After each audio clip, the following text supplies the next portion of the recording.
I'm tasting the Spider-Verse right now. Mm. Into the Spider-Verse, more like into my belly. Let's go.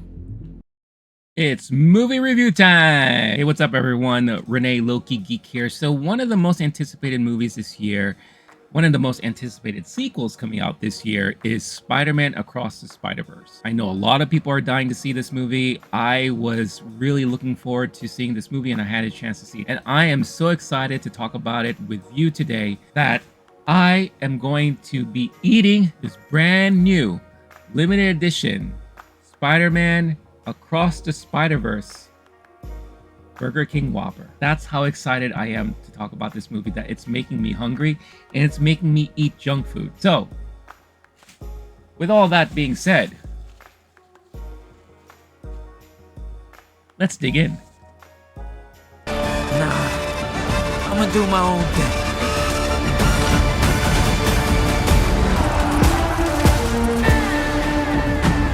So before we begin here, just heads up, no spoilers right now. If you want to listen and hear my thoughts on what were my favorite moments of the movie, then definitely fast forward. There will be chapters here where you could hear all of that stuff or avoid all that stuff, depending if you've seen this movie yet or not. Also, just let's look at this monstrosity of a burger that we're looking at. I mean, it's very obvious that they've used some sort of food coloring for the bun that gives it that Spider-Man, Spider-Verse look and everything. And I don't know, I haven't had a Whopper in God knows how long, but it looks like a regular Whopper to me. I don't know, maybe the cheese is different. I'm not really sure exactly what I'm looking at here. But you know what? Let's take a bite, shall we?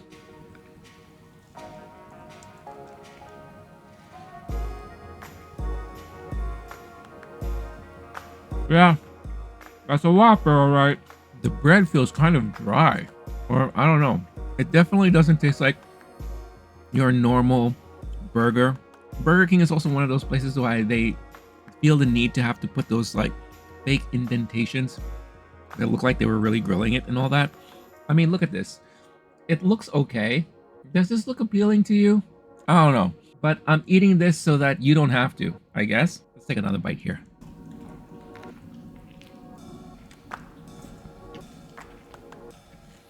I don't exactly see what the appeal is for this burger. Or maybe it's because I don't really eat junk food that much these days, but I don't get it. Put some fries. I'm gonna have some fries. Now fries, I always love me some fries. Fries are the best. I love fries. Let me know in the comments if you're ever big into fries, because fries are good. Fries are tasty.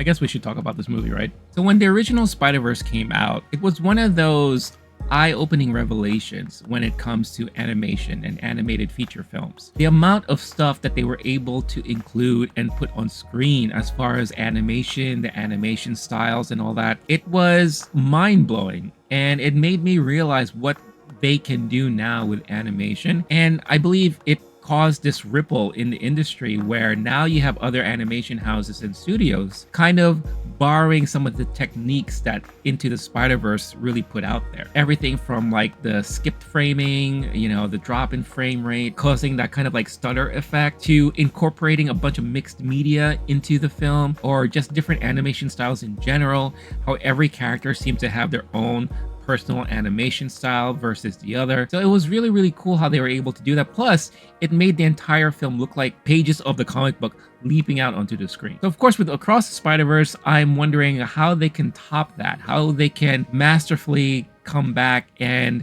give us something that we have not already seen yet. And I gotta tell you, they blew my mind once again with this movie, because they topped themselves. They moved their animation levels several notches. I fell in love with this so much for so many reasons. Not only was the animation style fantastic, but the story and the writing was a whole other level. You had a good amount of character building in this movie, and you had a lot of emotion, plus you had a good amount of laughs as well. So it caused it to be a really full, balanced movie. And watching it, I experienced all these different types of emotions while I'm seeing this visual spectacle in front of me. So here's a little quick synopsis about Spider-Man Across the Spider-Verse. After reuniting with Gwen Stacy, Brooklyn's full-time friendly neighborhood Spider-Man is catapulted across the multiverse, where he encounters a team of spider people charged tasked with protecting its very existence. However, when the heroes clash on how to handle a new threat, Miles finds himself pitted against the other spiders. He must soon redefine what it means to be a hero so he can save the people he loves most. I don't know, maybe it's just me, but I feel like this burger kind of grows on you the more you eat it.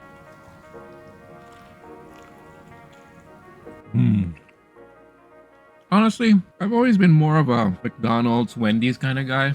It tastes okay for the most part, but the bread is the thing that's throwing me off because it does feel dry for a bun. Maybe that's the effect of the food coloring. And if it's not food coloring, I don't know what it is. Let me know in the comments if you know. So let's break things down a bit here in this review. First, let's talk again about the visual aspects of this movie. I really appreciated how not only did all the different characters have their own animation style, but all the different multiverses and universes that we were introduced to has their own unique style as well. Again, without spoiling anything, you'll see this in the opening of the movie. When you're in the perspective of Gwen Stacy, everything looks like it's watercolored, so a little bit more artistic, given that she is quite an artistic character. Miles, of course, comes from Brooklyn, New York, so everything's more graffiti, street art based. And then when we get a chance to see other universes and all that, we get to see that everything has their own style. And I feel like those who were responsible for creating these characters in their comic book form more than likely helped out with the animation team to make sure that they captured that same essence and visual representation, which plays like a character in itself throughout this film and during those moments that they're on screen. I just found myself in awe most of the time watching the movie. You know, it was like almost at a certain point is distracting because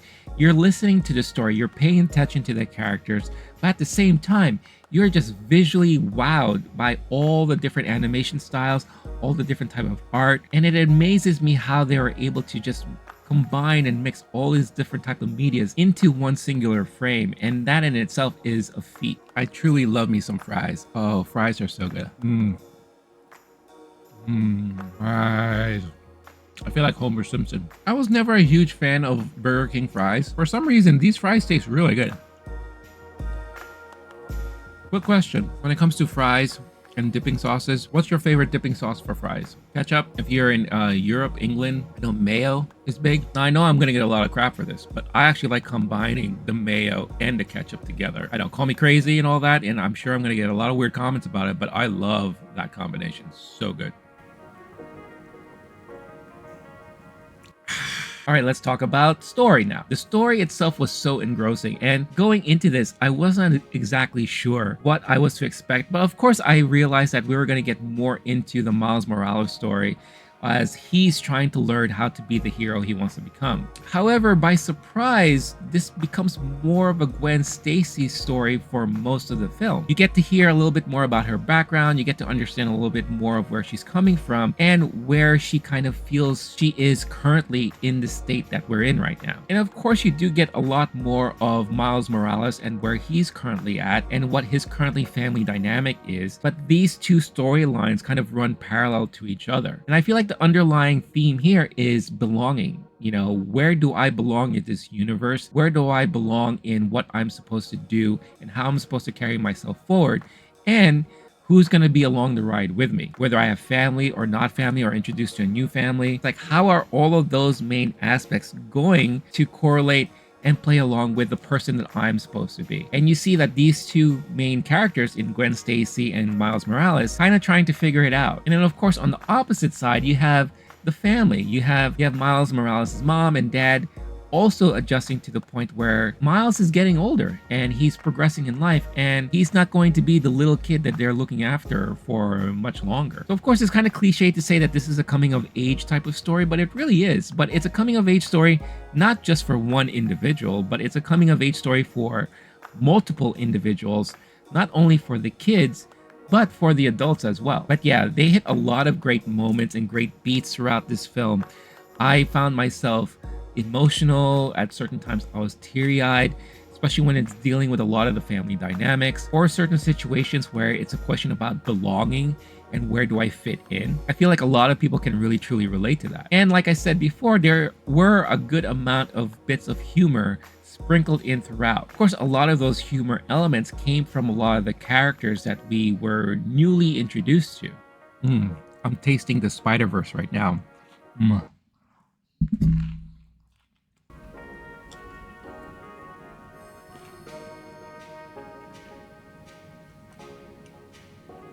So yeah, so now let's talk about the character. I just found it fascinating, and I already knew this coming in, that I was gonna get so into and so invested in all the different characters from the comic books that we were gonna get introduced to. Now, when the trailers came out, I freeze framed it and did all of these things because I had to pinpoint as much of the Spider-Man and Spider people that I can figure out. And I'm just trying to say like, oh, I remember that one. Oh, paper bag guy, all that kind of stuff like that. I was just really, really invested in learning and seeing how much they were going to throw in there. And boy, did they really throw in everything in there. Everything that you know from Spider-Man, whether it's in comic book form, animated form, what have you, they pretty much show up in this movie. And I'm sure many of you are going to walk away with your own favorite characters that were introduced and all that, just like myself. But I guess the downside of it too is that you kind of wish they would show a lot of these characters more. And you kind of want to see a lot of the more smaller, obscure, unique type of characters that you see in the background. And that was also my concern going into this too. Like, was this all done for fan service? Was this just like a nod that, yeah, we realize that there's a lot of versions of Spider-Man out there, and this is like a good opportunity for us to kind of like tease and Easter egg it like to death. And a lot of the comic book fans and Spider-Man fans will have a blast and a good time just calling out certain things and all that. But it ends up becoming more than that, because there are certain characters that we are introduced to and certain characters that we see in the background that actually can come to the forefront and play along with the main storyline. And some of these characters the casual audience may not be familiar with, but I guarantee you that by the end of the day and by the end of the movie, you're going to want to know more about them, and you really want to see what else they can do after this. The chemistry between the voice acting of Haley Steinfeld and Shamik Moore really outshine and come into full fruition here. They are great when they are on screen together. Oscar Isaac as Miguel O'Hara was a decent villain, but I do feel like they could have done a little bit more with his character. He does come across as a little bit kind of campy and typical villainy like, mustache twirling. I'm a little unhinged, so I do these crazy things and you probably don't understand me because I'm a little nutty and I think outside the box. But there's a certain moment in the film where he starts explaining his reasons behind what he's doing, and it kind of makes perfect sense. So it's one of those things where not only does the villain feel like he's at the right in believing what he believes in and carrying on the actions because of a certain cause that he's truly behind, but to the audience, it kind of makes sense, especially for all of you comic book fans out there. But then in return, Miles's way to combat that way of thinking also does make sense. So who's really at the right here? And I feel like for a lot of you out there, that's kind of like the debate you're going to be having about the story in this movie. But yeah, there were a lot of people who portrayed their characters really well, and it's nice to hear and kind of try to guess a lot of these great voice actors or celebrities,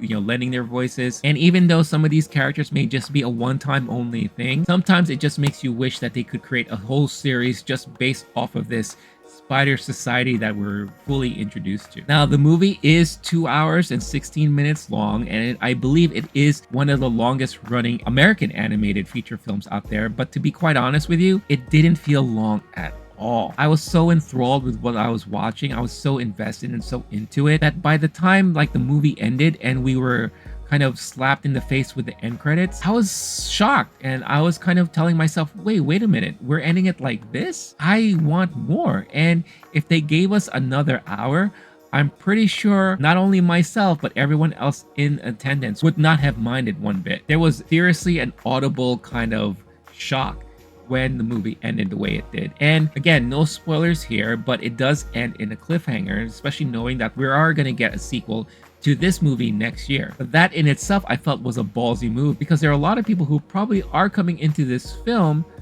not realizing that there is another one coming out after it. Because originally the movie was supposed to be this 4.5 hour long epic, and they had to kind of split it up and cut it up. Now, I'll be curious to see if they are treated as real separate movies, or if the next movie is just going to be like a simple continuation of what we just saw. But regardless of that, I honestly cannot wait for the next movie to come out, because this movie, seeing this film, seeing it all the way through the end, really made me hungry for more. Oh, the movie was so good, I want it in my mouth.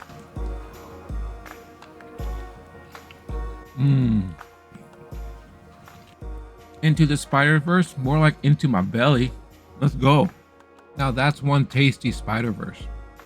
I have to savor this last bite because it's going to be a full year until we get more Spider-Verse. Beyond Spider-Verse. What are they going to do? The Beyond Spider-Verse Beyond Burger? Oh, marketing. Hit me up. Nothing like a burger with like a dry burger bun. But it's red. Spider-Verse-y.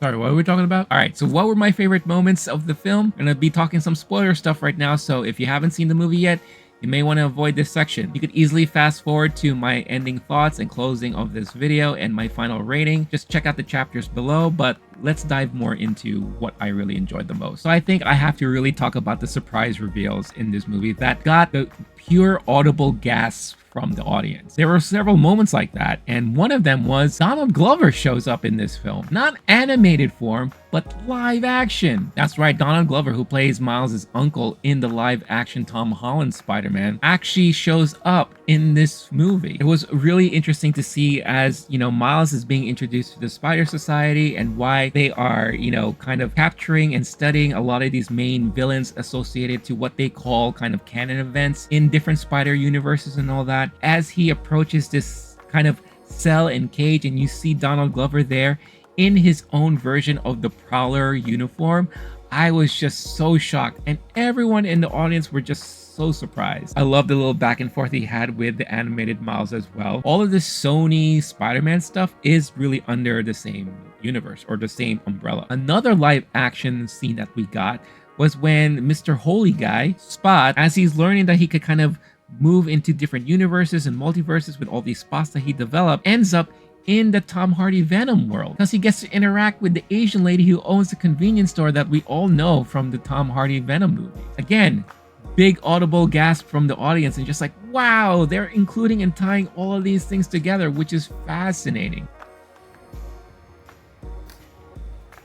Since we're on the topic of jumping universes and multiverses and all that stuff like that, one thing I just remembered that I forgot to mention and talk about in this video as I'm editing it is they tied the Lord and Miller kind of like world that they kind of helped create and all that, because they had a Lego universe that he jumped into, which was perfect and kind of like ironic since, you know, Lord and Miller were responsible for doing the Lego movie and all that. So it was really funny how, since they are producers of this film, how they were able to sneak in and incorporate the whole Lego universe in there. And it was really funny to see all the, you know, Lego versions of Peter Parker and J. Jonah Jameson kind of interacting with each other and everything. And it was known and made known that the Lego Peter Parker is part of the whole Spider Society because he had like that wrist thing and he was communicating with Miguel, kind of alerting them of, you know, Spot jumping through all of this stuff. So, oh my god, that was just so hilarious. I had to mention that. I couldn't let that go. All right, let's go back to the video. Another great cameo and something that we weren't expecting to see, but I think we were hoping to see, was some of the characters from the first movie showing up again. During the part where Miles is having that kind of like an intervention while all of the spider people are trying to convince him that these canon events are supposed to happen and it's good for all the universes, and they're really trying to have Miles step down, we get to see someone show up to try to convince them the most, and that is Penny. That's right, Japanese Spider-Man shows up and she is back. She looks a little older and she has a new mech robot this time. So her father is back in full mech form, and it was really awesome to see that. And of course we see her back at the end of the movie with, once again, Spider-Ham and Spider-Man Noir, which I was really hoping that we were going to see again. So it was really nice to see them kind of tie all these characters that we fell in love with in the first movie kind of come back now. I also love the new character of Spider-Man India, and he was one of the ones that I was really looking forward to, because when you saw a glimpse of him in the teaser trailer, I was like, oh, they're bringing Spider-Man India into this, and I wonder how they're going to incorporate it all. And he turns out to be one of the funniest versions of Spider-Man. Very cool, very sleek, very slick type of dude. And I love the Mumbai universe that we were introduced to. Again, art style is all unique to its own. And just seeing him interact with everybody, he's a really amazing guy. And to see him really interact with Miles was really hilarious. He's voiced by Karan Soni, who we all know as the taxi driver from Deadpool. And of course, Spider-Punk is fantastic. It's like watching a live walking Sex Pistols album cover. It is so good, voiced by Daniel Kaluuya. Very well done, very anti-establishment, and very integral to a lot of the story beats in this film as well. So it was really nice to finally see Spider-Punk on this big screen there. Another favorite moment of mine is when they really start to explain the canon stuff and what they call these canon events that happened in all the Spider-Man universes. You know, kind of like, you know, the death of Uncle Ben's, the death of Captain Stacy, like how these events are supposed to happen because it builds on the character of that Spider-Man in that universe, and how each universe has to have one of those moments in order for that Spider-Man to really become the Spider-Man they're truly supposed to be. And the way they explained it, it made so much perfect sense, and I could understand that conflict that Miles is going through. How he altered already Spider-Man India's universe because he saved the captain who is the father of the girl that Spider-Man India is in love with, and how by saving his life, he may have ruined and doomed that multiverse from existing. And how it was explained to him like, yeah, in all of these universes, a captain dies, whether it's Captain Stacy or whatever the case is, and then he comes to the realization, oh, wait a minute, my dad is becoming captain. So of course, his natural instinct is to save his dad no matter what. So I really understand the dynamic, and I wasn't expecting that this is how the story was gonna go. And it's hard to kind of pick a side, but then it does beg the question, what if we don't follow that rule set? What if we do our best to try to change those type of events from happening and fight against the root of what really the problem is, and that is the spot villain, which is something, again, I was not expecting to be in the forefront there. I was not expecting that this spot villain that looked like was more of a comic relief in the teaser trailer to end up becoming the full-fledged villain towards the end of the movie. Miguel O'Hara is kind of like a sub-villain, you know, he's like not really bad, like his intentions are good, and his intentions is to keep the peace and kind of like the flow of all the Spider-Man universes all around. But of course, his methods can be sometimes questionable, so I can see why he can probably be considered to be a sub-villain in this universe. Now, I could go on and talk about all my favorite stuff about this movie and everything, but I think one more thing that I will call out is just basically how the movie ended. It got me. It surprised me when Miles finally makes it back home in hopes to save his dad, and he finds out that he is in the wrong universe. It was explained to him that the spider that bit him belonged in a universe, they call it Earth 42, I believe. That's why the spider had a 42 on it, and by having that spider bite him instead, it caused that universe where it came from not to have a Spider-Man at all. And we finally see what that means when Miles finds himself in the wrong situation. Yeah, he lives in the same apartment with his mom, but dad is no longer around. So I guess Captain Daddy-O bit the bullet. But who's still around? Uncle Aaron is still around. And of course, when Uncle Aaron shows up, we get caught up in that emotional moment where Miles is seeing his uncle, who he, you know, saw die in front of him. So of course we're gonna feel for Miles, and we're gonna hope and not even think that this could possibly be a bad situation. But alas, it is a bad situation. Because Miles, like the rest of us, realizes that he is in a universe where there is no Spider-Man. And just like how it was in Back to the Future 2, when the wrong 1985 was there, and Biff took over like the Donald Trump character and everything was in ruins. That's basically what this New York was. But wait, it doesn't end there, because this universe's version of the Prowler is not necessarily Uncle Aaron, but it is revealed that it is actually this universe's Miles Morales. Dun dun dun! Oh man, when that reveal happened, I lost my shit. I was like, damn! I can't believe they're going there. And basically this arc of this film ended with a face-off where you have our Miles tied up face to face with that Miles who's the Prowler, and you know, he's pleading. It's like, I gotta get back to my universe because I gotta save my dad. And this new Miles who's like terrifying, he got braids, and you know, he's looking all angry and like rough, and he's like, yeah, that's your dad.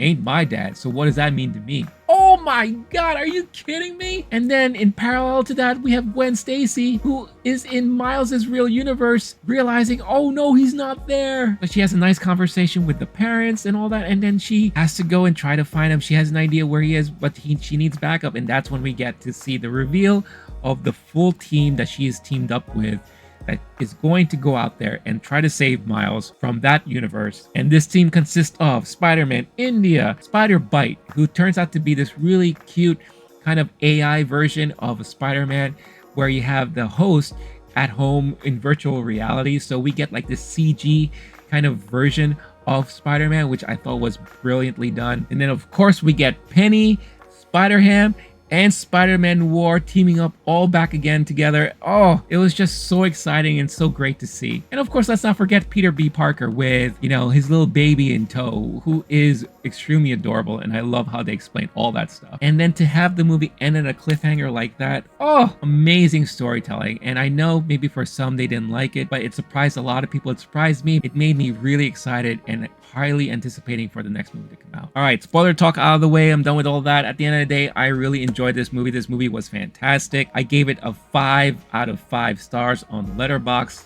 Of course, I loved it.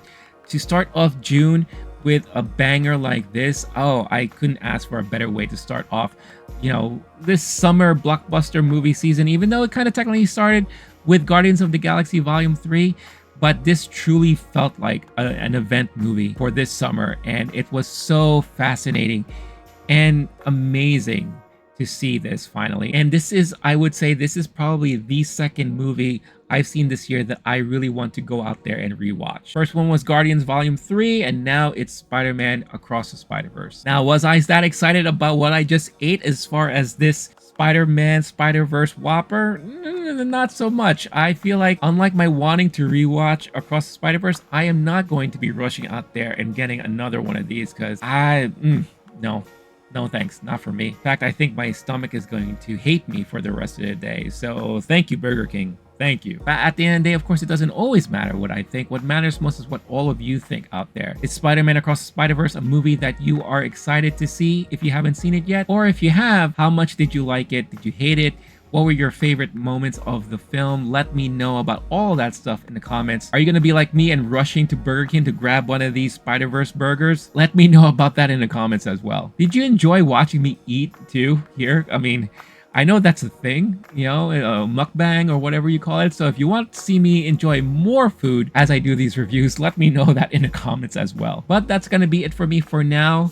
As I take all this stuff out and I wrap up this video, thank you so much again for tuning in. If you haven't done so yet and you're brand new to this channel, don't forget, hit that like button, subscribe, hit the notification bell to get notified every time a new video is posted. If you want Low-Key Geek on the go, don't forget to check out the Low-Key Geek podcast channel on your podcast platform of choice, where you can download audio versions of what we do here. Most importantly, the Movie Time movie review podcast I do with my buddy Blake, and the Talking Talk pop culture news of the moment podcast. Last but not least, if you are in a position to further help support this channel and help this channel grow, definitely check out the affiliate links that we have listed in the description of this video. With Father's Day around the corner and graduations happening all over and summer starting, there's a lot of things that you could do, a lot of things you can get, gifts for loved ones, or, you know, treat yourself. And by doing so and participating, you will be helping support this channel at no additional cost to you. And of course, for all of that support, I am truly thankful. I'm going to head on out of here right now. I may have to go to the bathroom, I don't know, but I need to digest all of this stuff that I just put into my belly. Thank you again for watching. Until next time, stay cool, stay classy, stay safe. Catch you all in the next one. All right, peace out, y'all. Sorry, pardon me.